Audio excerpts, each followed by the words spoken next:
My name is Rick Arthur.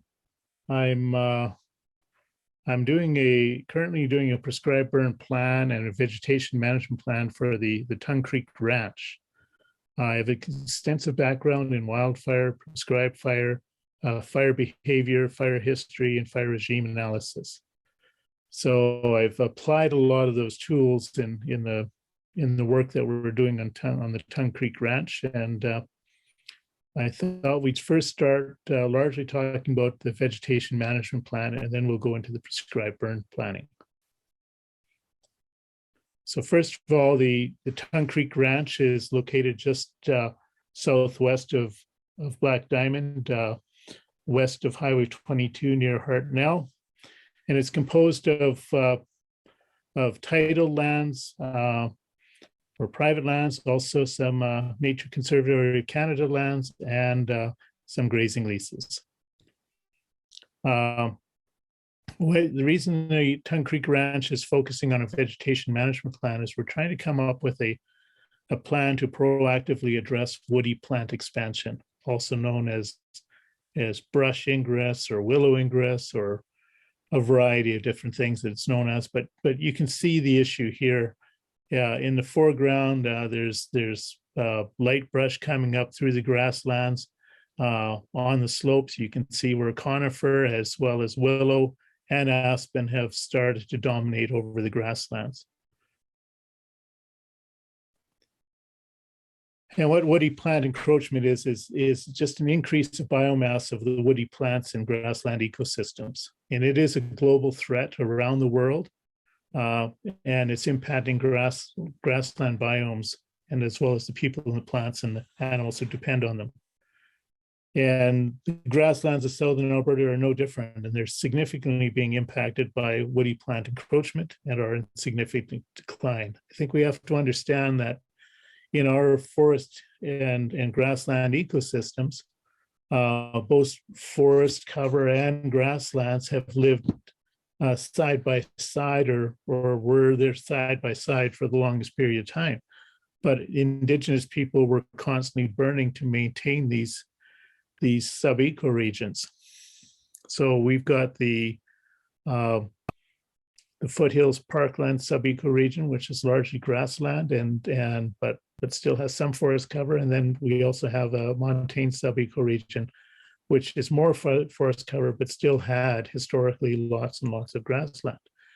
And it's largely due in both cases for the Indigenous people using fire to maintain and renew these ecosystems, to keep the forest cover back into the younger seral stages and to maintain healthy grasslands. Fire wasn't the only renewal mechanism for grasslands and for these younger seral stages, but it was applied extensively and constantly by Indigenous peoples. And the other would be bison herbivory or grazing.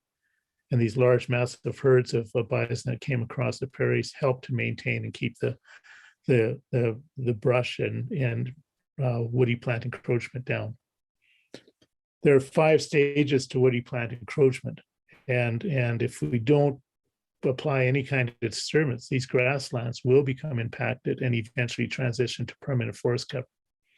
And once they are permanent forest cover, it's very difficult to turn them back into grassland. So I've been using 3 broader scales: core, ingress, and then forested, where areas have actually transitioned to forested. That's not to say that in both sub-ecoregions there wasn't lots and lots of grass, which there was, but there was also some areas that were permanently forested, and it's important to recognize that. Very importantly, in this statement here, we need to recognize landscapes that we see today are not what existed historically, and they may not be sustainable for the future. And a second point that we seem to regularly forget is that many species adapted to the frequent use of fire by Indigenous peoples over thousands of years. Those same species are now being impacted by fire exclusion, where we're not putting fire back on the landscape to renew these ecosystems. when they were burning was generally in early spring or late fall when the grasses were cured. And there was still a lot of soil moisture, particularly in the spring. So it might have been high intensity fire, but had low severity impacts. It wasn't impacting soils and watersheds, as an example, which high intensity, high severity wildfire does at the peak of summer. Fire danger indices were much lower when they were burning. Here's some examples of change over time. This is a photo from the Mountain Legacy Project. A.O. Wheeler was one of our early surveyors in 1897. He was up on, a station called Highwood Gap, which is just west of Eden Valley and right near the forest reserve boundary. And looking westwards, you can see large fire events in the upper foothills. Right? And I should note that each of our different sub-ecoregions had a different fire return interval. So the higher elevations, upper foothills, didn't burn as frequently, just cooler and damper, so you have longer fire return intervals. But in the montane areas, like in the foreground here, lots and lots of fire. And you can see that those slopes on the lower right hand of the image, in this picture, they're just starting to fill in with a little bit of deciduous, and a little bit of mixed wood, some young conifer coming up on the slopes in the mid foreground. All those areas were subject to frequent fire. You can also see areas where you have an older partial burn and areas that did not burn because of their aspect, the refugia. That's more of a north to northeast aspect, so it's sheltered and cooler, and generally would not burn in early spring when indigenous people were burning. So they grew up into conifer forest. Just a note on the bottom of the exposed river bars, due to a flood event, probably the 1880s and maybe even early 1890s. Another surveyor titled in 1942 is the same location, and you can see some changes on these slopes. We've had two major fire events, 1910 and 1936, burned most of the Highwood watershed, and those that didn't burn, you can see are starting to fill in. So some of those slopes that were starting to show evidence of young conifer are now starting to show us advanced growth. Some of the refuge areas are now much smaller, but some of them survived even in those severe indices in 1910 and in 1936. But again, the forest cover is filling in a lot of areas now, and you can see that on the bottom right, those areas that were relatively open previously are now mixed wood for the most part, or even pure conifer. 2014, post 2013 flood, you can see those gravel bars along the river are open wide up again. There are some grassy slopes, but those are south-facing slopes, very, very dry xeric slopes. And now those slopes and even the foreground is now filling in with the upper slopes, mature conifer, and the lower slopes are now all mature mixed wood and in some cases mostly conifer, spruce dominating. This is a location near Pequesco Creek, Bear Hills West, Wheeler again, 1898, and it transitions to heavy forest cover without disturbance. I'm just going to go back here. One of the things that I look for is on these images to give me some indication of indigenous burning or frequent fire is simply the lack of black sticks or burnt sticks from trees that have grown up over the years and then burned, leaving charred sticks remaining or a charred forest remaining. If it's frequent fire, you don't see that because the forest cover doesn't get a chance to grow up. In this case here, the bright green pine in the foreground is, and in some of the background, you can see part of the 1910 fire event that either burnt that or caused it to seed in. In this case, in the foreground, especially seeding in. Down in the castle area, Carbondale Lookout is this location, and we're looking across the valley. You can see much of those landscapes very open. It is a montane forest ecosystem, and again, frequent fire throughout there, keeping it open. And then today it's growing in heavily with conifer. In fact, some of the areas that had conifer have now been harvested.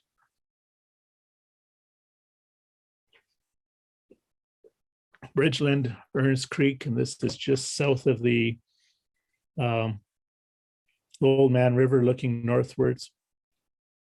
And again, tremendous amount of fill in with conifer harvesting or conifer growth. So what is a vegetation management plan? It's an assessment of the range condition, woody plant encroachment, and forest cover across the ranch. And hopefully it's going to aid in setting priorities and options for treating this woody plant encroachment to maintain the health and vigor of intact grasslands and restore areas that have been impacted. Should help us to create some long-term plans and decision-making. Historically, I think along the foothills in Alberta, we'll see where areas where people have taken some very vigorous steps to try to control woody plant encroachment in the past. And then they've gone on to other things, and some of these areas have gone back. So what we want to do is protect the core areas, those healthy grassland areas, and keep them healthy. We want to try to renew areas in which woody plant encroachment is just starting, so that we can return that to a healthy grassland state, and then target source areas of woody plant encroachment, the seeding areas. And it's a matter of selecting the right tool for the right job, and also that we're going to have to take multiple approaches to truly restore some of these areas. There's no silver bullets out there. You can't just do something once and say we're done. We can also set annual targets and projects by management units. In this case here, we're going to use the same pasture/fields that have been identified as management units on the ranch. We've developed two different databases. One is the existing vegetation cover, which defines and segregates relatively healthy grassland and areas that eventually evolve to through various stages of brush encroachment to forest cover that transition, but we're also identifying areas that were likely historically a forest cover.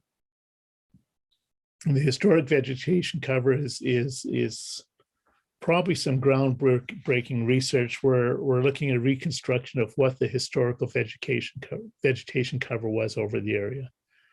And I'm targeting about an 1860 to 1880 estimate. Indigenous burning was still occurring. There would have still been some bison grazing, although it's tapering off, and European impacts are relatively low at that point. My belief is that with a range of variation, a lot of these areas were maintained probably for thousands of years through the use of frequent fire as grasslands. To create this historic vegetation cover, well, we'll talk about, here's the results we got. Again, looking at just numbers here. Core is grass and hay lands. We're not really dealing with the hay or cultivated lands in this plan. But the ingress B1, B2 is just light to moderate brush, and then moderate to heavy brush. Ingrowth conifer, ingrowth deciduous, ingrowth willow, a mix of willow or conifer or deciduous, and then areas we identified as forested. These aren't necessarily permanent forested lands at this point. And this is the mapping results that we have from that our existing vegetation cover. Lots of willow encroachment, but we also see lots of a mix of immature deciduous coniferous as well as mature forest cover, really establishing well across some areas in the ledge. To recreate or reconstruct a historic vegetation cover, I made 4 assumptions. I could probably add one more in there, but number one is that there's frequent use of fire by indigenous peoples, and it's extensive and it's across the region. It was not well acknowledged historically by anthropologists, but we're starting to recognize that fire was really used by Native people a lot, and they were very good at it. And they really understood what we in Western science now refer to as first order and second order fire effects. First order fire effects, basically the immediate impacts of a fire. Did it kill the forest cover, as an example? Long-term impacts or second order fire effects are how certain plants will respond to fire, or perhaps the fire was so severe that it's impacted the watershed and soils for long periods of time.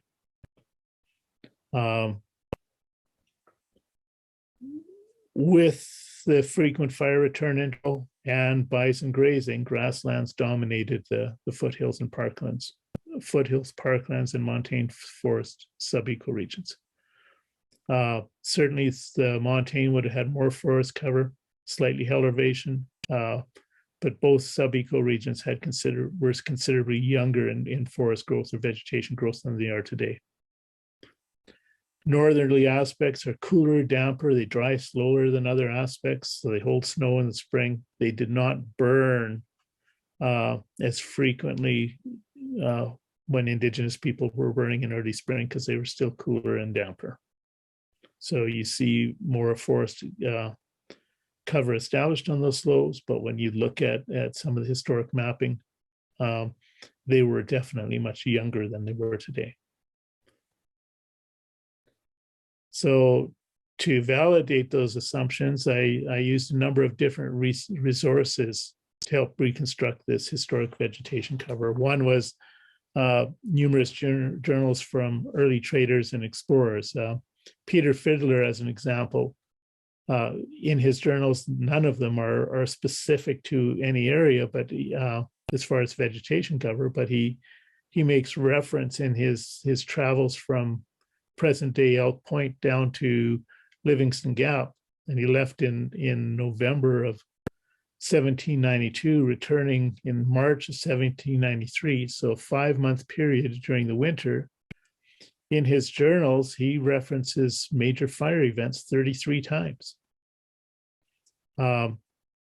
Comments like, we've traveled for 3 days and there's no grazing for horses because the ground is burnt. Major fires to the southeast, natives are burning, ground still smoldering. These are just examples of what he was seeing. So from that, you can imagine and you can visualize that burning by indigenous people was a constant and frequent thing. The Mountain Legacy Project is a project station based out of the University of Victoria, and they're focused on identifying collections of digital images that were taken by our early surveyors when they were creating their first topographic maps in the Rockies and other mountain regions in Western Canada.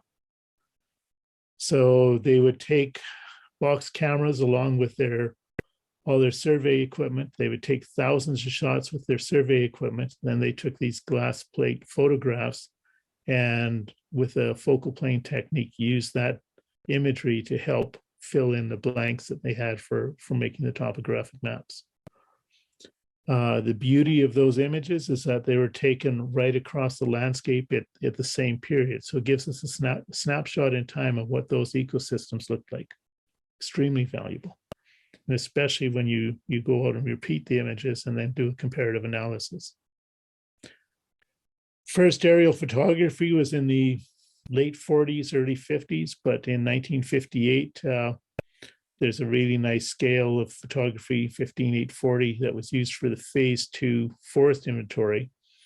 And it's very clear, covers about 2/3 of the ranch area. Phase 2 forest inventory was Alberta's first detailed forest inventory. It doesn't cover the ranch area, it just stops at the forest reserve boundary, but you can interpret what they were seeing and as far as the vegetation just west of the ranch and what's on the ranch. We have detailed fire regime analysis from adjacent forest reserves in the montane subecoregion, and that's extremely valuable to help us understand again how frequent fire was. The current age classes of existing forest cover within the ranch indicate when the forest cover established itself. And when you look at some of the historical imagery, you can see that there was no forest there previously. So we know that a lot of this is now forest or brush encroachment. Topography is a very important tool as well. Again, as I said earlier, forests will tend to establish themselves on those northerly aspects. The length of grade is important. The steepness of slope as well. Sometimes when you have a short pitch that might be northerly, it doesn't necessarily mean that it was grassed over. Largely it was, or I should say forest covered over, it was largely grasslands because there wasn't enough of a slope to provide the shading or snow encroachment to maintain that and not let it burn. Here's some examples of the various studies of looking at mean fire return interval. These are from fire regime analysis done by Cliff White and Marie-Pierre Rougeau. And looking at these regions, you can see there's a significant amount of burning going on. And in the Highwood area, in looking at a 27-year rotation age or return interval, Porcupine Hills again close 16 to 22 years. We know that the montane regions of the ranch would have been in those lower return intervals, fire return intervals.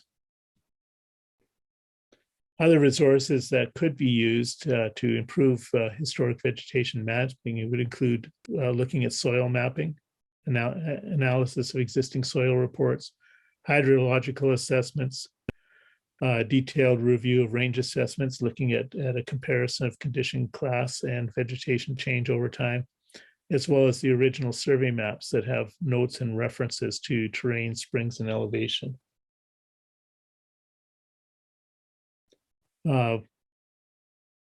As a result, here's the numbers that I came up with. I'll give you more of a change here, but that's just an indication of how much we see the grasslands being much larger historically than they were today.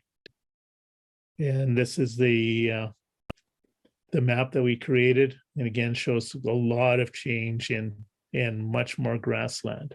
There may have been a little bit more shrub growth or willow growth in especially long drainages, but they were also subject to frequent burning. There's the historic vegetation change, or the existing versus the historic. And so this is what we're dealing with today, and large amounts of encroachment. Looking at encroachment over time, for the grasslands on tidal lands, today, healthy grasslands compose roughly 25% of the surface area. Historically, as much as 90% would have been grasslands. So healthy range loss of 65%. And it varies as you get further into the montane areas, and but still a significant amount of change that has occurred over each of those regions or land ownerships. And just a little more detailed assessment looking at current vegetation. The very areas in light yellow we've assessed as being healthy core grasslands. The areas in gray are hay or cultivated, and then there's a variety of various ingresses going on.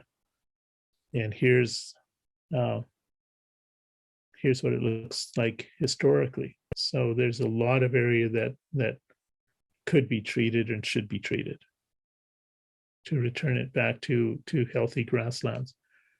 Again, if we don't start maintaining and looking after woody plant encroachment, we will be losing our grasslands, and a lot of these lands that we're currently using for historic ranching and grazing will no longer be viable in the future. So it's something we have to treat. So why prescribe fire for restoring rangelands? And I'm going to start by saying that prescribed fire isn't the only tool that we could be using. There's lots of other tools. Grazing and good grazing practices certainly help to reduce woody plant encroachment. Brushing and harvesting and a variety of things. But historically, fire was used to create and maintain these ranch lands that we've considered since Europeans arrived. In many cases, our early Europeans thought they were very natural, and this was a natural landscape. But the reality is that Indigenous people were using fire to maintain them for thousands of years. Fire as a tool, early hominids started using fire an estimated 1.8 million years ago. They found evidence in caves in the Swarkings in South Africa and in Mongolia of trace amounts of fire that date it right back to 1.8 million years ago. And those early hominids would have used it for warmth and protection. They cooked their food, so at the time, larger mandibles, smaller brain cavities, by getting a steady diet of protein, which fire helped them to do, that helped to increase brain cavity size. Cooking the food reduced mandible size, and through evolution, we are where we are today. But fire became very central in human development, as well as organizations of communities. And without fire, it's doubtful that we would have humanity as we do today, certainly not the organization of communities or even languages. Humans became known as keepers of the flame, and wherever humans went, fire came with them. And without fire, our species simply would not have evolved as we have. Indigenous people in North America have used fire as a tool to shape and maintain landscapes and the habitat of the species that they depend on. And as I said earlier, many species adapted to the human use of fire. Many of those same species are threatened, endangered, at risk, or even extinct. And I believe a large part of it may be because of their dependence on fire and fire exclusion. It's something we have to start thinking about.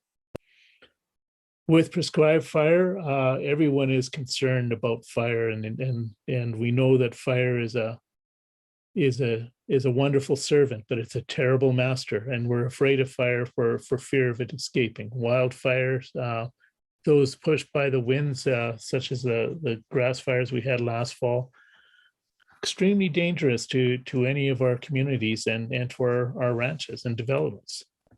So with prescribed fire, safety is the first and foremost concern. Lighting a fire is easy, holding on to it's the trick, and we want to make sure we hold on to it really well. Prescribed fire is low severity fire. So again, low severity fire, the impact's long-term. If you have drought conditions and you're burning those drought conditions, chances are some of the fire you're using is going to burn some of the organics out of the soil. In low severity fire, where we still have moisture content, lots of moisture generally, it doesn't impact the soil or root structures of the plants. The prescription that we write is specific to the fuels, the terrain, and the objectives that we want to achieve, as well as the climatic conditions. And those weather and fuel conditions must fall within the scope of the prescription. If it's outside of the prescription, then we shouldn't and will not be burning. Another very important point is that adequate resources must be on site to be able to contain and control the fire. Oops. Okay, there we go. Our prescription, generally in this case here, is 100% cured grass and assumes 3 tons per hectare, but really a lot of the burning that we're doing is going to be less than 1 ton per hectare because of the grazing that has occurred. The terrain that we're working on is flat to gently rolling, And very specifically, we're going to stay within a range of 20 degrees, minimum RH of 15%, and a maximum wind speed of 15 kilometers an hour. And the fire intensities that we are getting during our test burns, and that's before a fire reaches what we call equilibrium, but it's in a much smaller stage. Those intensities are going to be a visual indicator of whether burning can be done safely and security in case we're missing something. Again, ensuring adequate resources are on site, and everyone must know the plan. If we have people that don't know the plan, how do you expect us to be able to burn safely and securely? We have to stay within that prescription. Burning outside the prescription may achieve objectives, but it isn't necessarily a safe way to burn, and we may not be able to hold on to it. We start burning slowly. We're burning in and expanding guards based on current weather conditions. We'll go from tie points like a wet line, or even something as small as a lineal disturbance like a cow trail, or a larger trail, or a fence line, or a secure point. Once the perimeters of the burns are secure, then we can commence burning the main unit, and we generally use ignition patterns to control those intensities. So we might just strip burn, go out, burn a long strip that's maybe only 4 or 5 or 10 meters in width right along the guard, and expand that guard. And at the end of the day, we do not leave any burns unsecured. I created a go/no decision matrix to help anybody who's involved with burn, and it's very clear the conditions that we can burn on. So green, it's pretty secure and easily to burn in those conditions. There's higher relative humidities, perhaps a little cooler temperatures, and certainly low wind speeds. Perfect for burning in guards. And then as we get guards in, if we have good guards and we have good resources, we can burn with 100% confidence with no problems. When we get into the little drier conditions, slightly higher wind speeds, but into the lower humidities and higher temperatures, we're still going to be very, very cautious in that burning. And once we get winds over 15 kilometers per hour, if we're burning and it's maybe a gust and it's secure, we're fine. But if it becomes a steady wind over 15 kilometers, we shut down any burning, or we don't start burning. Again, in this case, we're assuming 100% grass fuels, all cured and in level terrain. Smoke management is a big issue on any prescribed fire. How we manage smoke is a combination of wind speed, mixing height, fuel loads, and fuel conditions. Drier fuels, light winds will cause the smoke to rise up as it burns hotter and goes straight up. And then, so we get good mixing height and the smoke disperses easier. Moist or green fuels produce much more smoke, as do organics. Ground fuels that are smoldering produce a lot of smoke, and they also have much more finer particulates, which are worse for human health. So we're very careful about that. As I said earlier, hot fires create a better lift for that smoke to lift, mix, and dissipate. In reverse, if you get an inversion that pushes the smoke down and holds it close to the ground, that creates higher particulates. So we watch for conditions that are going to create inversions, and hopefully won't be burning in that because we know they're coming. Here's an example of a lineal disturbance, just a cow trail. If we're burning from something like this, we'd have wind one side and wind down on the leeward side, and then on the windward side, we'd burn and widen that out a bit until we have a good guard. This is an example where we burnt from a trail, and when we were burning, we had winds coming from the left side of the screen towards the trail, and we just strip burnt our way out till we had a wider, secure trail. And after we get a good secure trail, you can expand the burning, and in this case, strip burning, where we're igniting one strip and then bringing another strip to light it, and they both pull in towards each other using, in this case, light winds. So the weather conditions change, or the fire starts to use oxygen and draws itself into each other.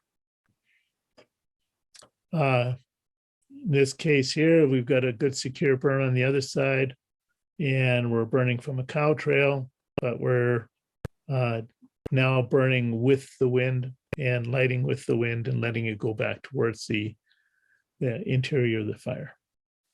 We'll use this technique as well just inside of a burn. So we use a cow path inside the prescribed burn to as a break to light from, and to burn up areas to break the burn up so it's not such a large area.